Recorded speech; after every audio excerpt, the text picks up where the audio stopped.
I sat there and I just cried because one, I allowed myself to feel the sadness, but it was also watching the beauty in her expanding based off of what life had presented to her.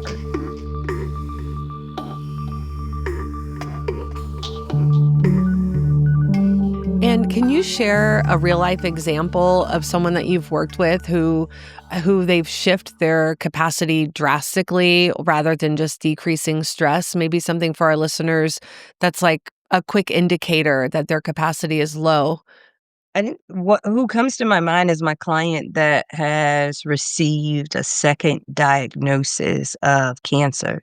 So beat it the first time around, the second time it's come back. And I think that in this session, I showed signs of low capacity as I was reflecting on her conversation. Mhm. And when I say low capacity, I'm talking about capacity from more of a developmental standpoint, recognizing that we as adults are going to continue to evolve and grow in the same manner that we would with children. And that's where the adult development theory comes in. But it's when you start to see everything as a threat, like every request feels like a demand, or every change feels personal. And I say this client because as I was listening to her speak about the diagnosis the second time around, there was this sense of surrender.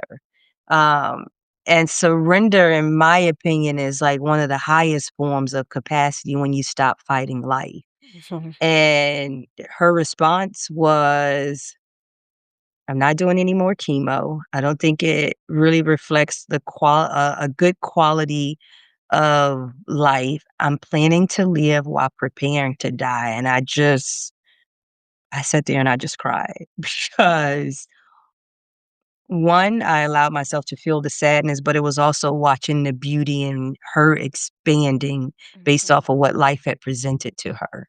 What a beautiful story. And I do feel that there is so much of like post traumatic growth in that. And to be able to stop resisting all of the things and having so much one like identification with some of the patterns that we have, but to be able to be present in the truth of what we're experiencing in our body, in our environment, in the moment, and to operate from this place of, yeah, not like fighting, bracing, resisting everything, but just being open and curious and looking at things with altitude and being able to, that particular example, to face something so big and still be rooted in self and like Mhm. know what she wanted Yes.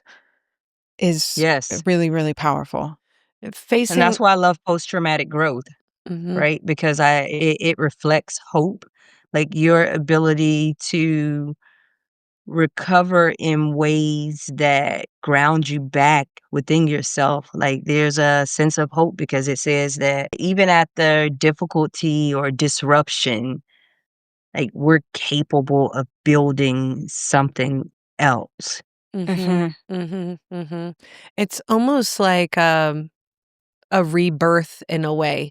Not of like you've changed in a way, but like you've brought your truest self forward after going through whatever difficult times or early developmental traumas. It's like this is the me that has come through, and I have survived all of these other things too, which brings so much wisdom into post-traumatic growth. Mhm. Yeah. No, I agree. And I think that if we just going back to the concept of capacity, I think that if we really looked at it from a developmental lens, and if I was breaking it down so that it's not as abstract, I think that capacity acknowledges both forms of fragility, right? Like overextension and overprotection. Mm. It reclaims boundaries and self-preservation as signs of fatigue and not necessarily freedom. So Mhm.